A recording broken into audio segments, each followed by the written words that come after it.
नमस्कार, आपण पाहत आहात बहुजन हिताय न्यूज, जनसामान्यांचा बुलंद आवाज।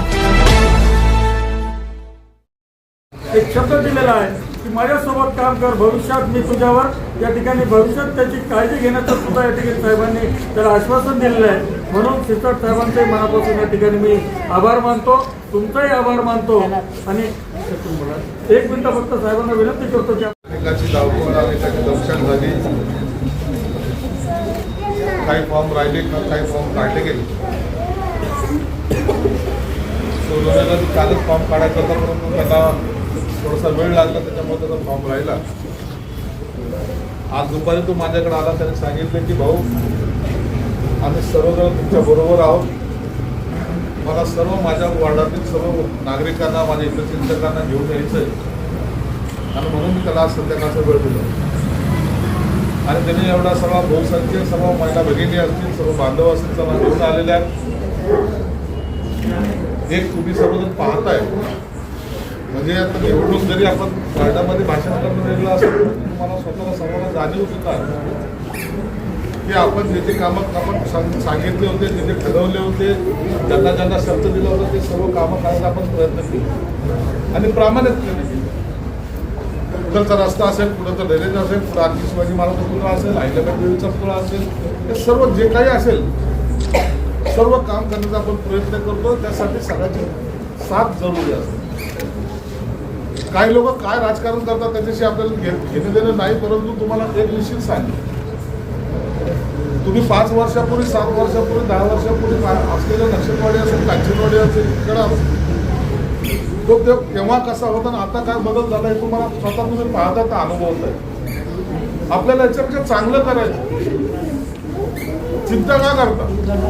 अहो काही अनेक लोक असे आहेत, आपल्या इकडचे लोक तुम्हालाही माहिती, माझ्याकडेच यायचे, भाऊ आम्हाला एक रस्ता करून द्या ना, माझ्या वार्डामध्ये काही इज्जतच राहिली, मी रस्ते करून दिले ना, आता ते म्हणतात की आम्हीच रस्ते केले। अरे नशीब आहे बाबा, अरे कसं होऊ शकतं? काही शक्य आहे काय? आम्हीच केलं म्हणजे काय केलं? परंतु तरी ते आता चालू आहे, भेटून चालू आहे, काही फेसबुकवर टाकतात असे, माझ्या कारकिर्दीमध्ये हा रस्ता कुठून केलं रे तू? शिरसाट साहेबांकडून केलं हे म्हणत तर, पण ते म्हणत नाही रस्ता केला मी, इकडचा रस्ता पाहिलं का? इकडचा रस्ता मीच केला, तिकडचा त्या सोसायटीतला रस्ता मीच केला। हे सगळं खोटं बोलणं जे आहे, खोटं बोल पण रेटून बोल, हा प्रकार तिकडे चालू आहे। खरं तर या गोष्टीचे सर्वसामान्य माणसाला माहिती आहे, त्याची चिडही त्यांना आलेली, परंतु निवडणुकीचा काळ असतो, कोण काय बोलतं माहीत नाही, पण त्याच्याकडे लक्ष देऊ नका। काही जरी झालं, हे जरी सर्व नगरसेवक म्हणून निवडून आले तर पालकमंत्री तुमचं मीच आहे का? चावी माझ्याकडे झाली ना।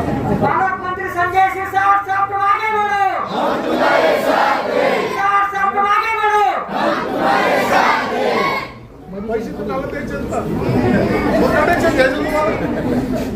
म्हणून तुम्ही एक लक्षात ठेवा, विकास आता मी इथं राहायला आलेलो आहे, आता ही नक्षलवाडी कांचनवाडी माझी, हे इकडचा एरिया डेव्हलप करणं हे माझं काम आहे। अरे फक्त मी तर राहायला आलो तर रस्ते कसं झाला पाहिलं का समोर?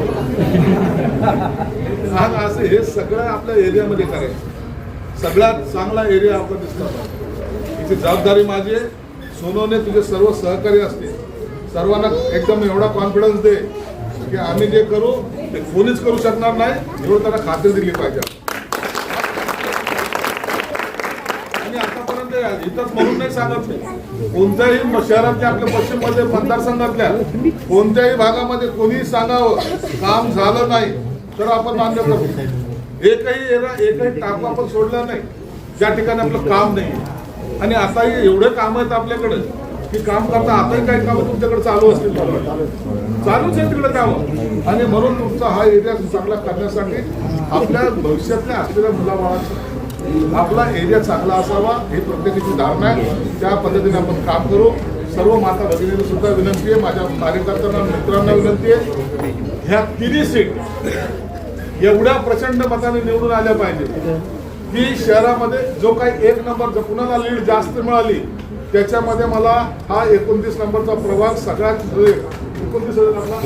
29 नंबरचा प्रभाग हा सगळ्यात पहिला दिसला पाहिजे। आपला आकडा शेवटचा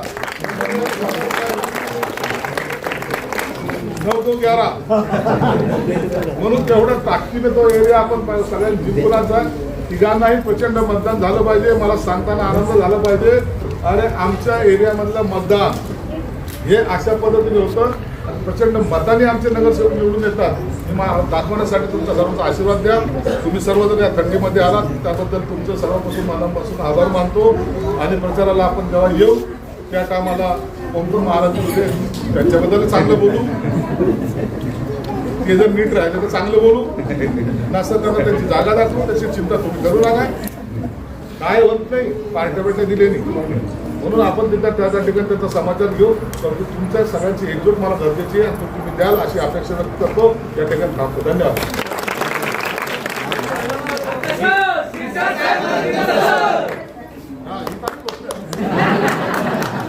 सगळ्या समोर विनंती करतो साहेबाला, साहेब पालकमंत्री जरी असले तर ते आपल्या सगळ्यांचे पालक आहेत. त्याच्यामुळं आपले घर वाचणं सगळ्या गोष्टी काय जबाबदारी असतील आपण आपल्या बापाला सांगतो. साहेब कोण आहे? आपले पालक. आणि परत कोण आहे? समाज कल्याण मंत्री. म्हणजे आपण कोण आहे? समाजातले. आपलं कल्याण कोणाच्या हातात आहे? साहेबाच्या हातात. म्हणून मी एक साहेबाला थोडंसं लेखी आमचं कल्याण व्हा, आमच्या लेकराबाळाचे घर वाचावं तेवढी साहेबाला विनंती करतो. या थोड्याशा माझ्या याच्या गोष्टी विचार करावा साहेब. धन्यवाद.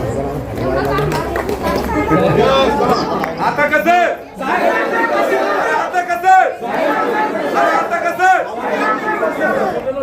तुमच्या सोबत कार्यकर्त्यांनी शिवसेना पक्षामध्ये प्रवेश केलेला आहे. काय सांगाल मग, काय भूमिका? या जिल्ह्याचे पालकमंत्री आदरणीय संजयजी शिरसाट साहेब तसेच समाज कल्याण मंत्रीपद हे सुद्धा त्यांच्याकडे आहे.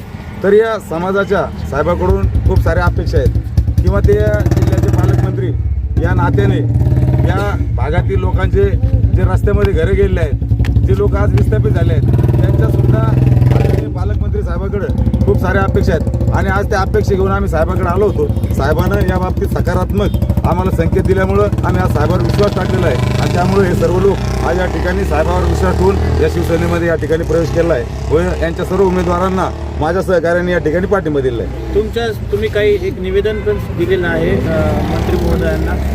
काय निवेदन होतं आणि काय आश्वासन देण्यात आलं? या ठिकाणी शासकीय गायरान जमिनीवरती काही मागासवर्गीयांनी वर्षानुवर्षे या ठिकाणी राहत आहेत आणि शासन कोणता पण आदेश काढतं आणि त्या लोकांना बेघर करतं. त्यांची कागदपत्रे काही पाहत नाही. तर मी साहेबांना त्या निवेदनासहित एक GR दिला आहे जो आत्ता बावनकुळे साहेबांनी काढला होता की बाबा 500 स्क्वेअर फुटापर्यंत ज्या लोकांचे घरं आहेत त्या लोकांचे घरं तुम्ही कायदेशीररित्या नियमित करा.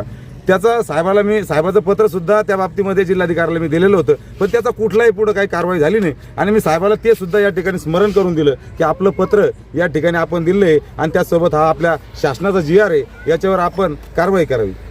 आपली भूमिका काय असणार आहे पुढची भूमिका माझी ह्या लोकांना न्याय मिळवून द्यायचा आहे. त्यासाठी मला ज्या नेत्याकडे जावं लागेल मी त्या ठिकाणी जाईन, ज्या पक्षाकडे जावं लागेल त्या ठिकाणी मी जाईन. मी रस्त्यावरचं आंदोलन करीन, मी कुठले आंदोलन करीन, पण ह्या लोकांना मी म्हणजे त्यांना न्याय मिळवून द्यायल्याशिवाय मी राहणार नाही. साहेब आता पालकमंत्र्यांनीच तुम्हाला आश्वासन दिलेलं आहे, त्याच्यामध्ये कोणाकडे जाण्याची तुम्हाला आवश्यकता वाटते का? नाही, पाठपुरावा करावा लागेल साहेब. आश्वासन सगळेच राजकारणी देतात पण त्याचा पाठपुरावा सध्या मी करणार आहे स्वतः. तुम्ही उमेदवारी अर्ज सुद्धा दाखल केला होता.